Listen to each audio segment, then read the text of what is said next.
Orang kan selalu merasa betah pada kelompoknya sendiri gitu. Tapi tidak betah kalau ada orang lain misalnya gitu ya. Ya. Tetapi hukum dunia seperti juga diterangkan ada dalam Al-Quran, Allah menciptakan kalian berbeda-beda, berbangsa-bangsa, berbeda-beda, itu beragam. Itu sudah hukum gitu. Nah, jadi memang kalau orang pluralisme mau ditolak, itu sama dengan mau menegakkan sesuatu benang basah gitu. Sesuatu yang mustahil gitu. Karena pluralisme itu hukum Allah itu. Itu hukum Allah. Yang mutlak hanya Allah satu, yang dimana dia satu, betul-betul satu. Tapi seluruh ciptaan Allah itu pasti plural. Tidak mungkin dia ada satu pun zat yang bisa menyamai zat Allah. Ini pasti plural. Hanya dengan cara itu. Nah, kalau kita menolak pluralisme, kita sebenarnya menolak hukum Allah, hukum Tuhan gitu.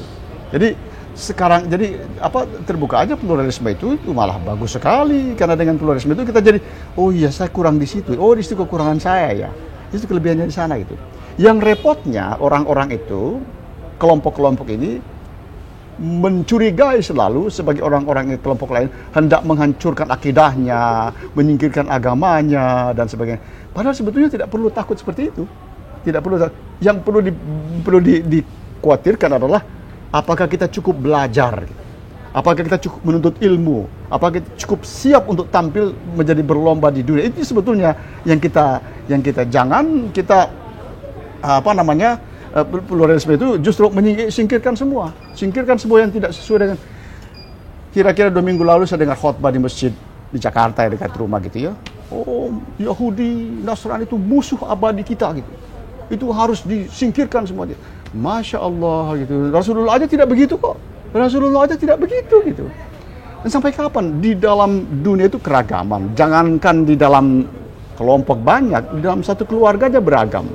Jangankan satu keluarga, satu pribadi beragam.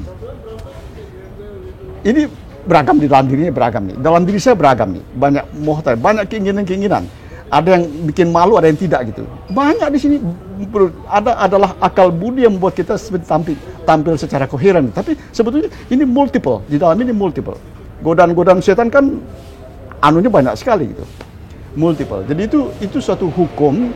Nah, kalau kita mau menolak pluralitas itu, sehingga yang paling bagus sekali seperti dalam Al-Quran dikatakan berlomba-lomba dalam kebajikan. Itu sebetulnya tidak hanya di kalangan sesama muslim gitu, enggak. Tapi berlomba-lomba dalam kebajikan itu sebetulnya secara luas. Nah, kalau kita sekarang hitung, bajik mana kelakuan kita, umat Islam atau umat itu justru yang lebih banyak kebajikannya gitu. Kan kita bisa secara sportif. Nah, yang harus sangat disadari adalah jangan kita menilai orang semata-mata dari fakta-faktanya saja. Bahasa kerennya historisitasnya saja gitu. Nilai juga orang dari ideal-idealnya gitu. Nah, sementara kita mau orang itu menilai kita ideal-ideal kita gitu. Iya kan? Padahal orang itu membaca kita juga dari fakta-faktanya. Wah, kelakuannya buruk kok, korupsi kok gitu. Wah, nggak bener kok, kawin seenaknya aja, menelantarkan perempuan dan sebagainya, anak-anaknya gitu, dan seterusnya gitu. Jadi sama-sama melihat secara yang negatifnya saja.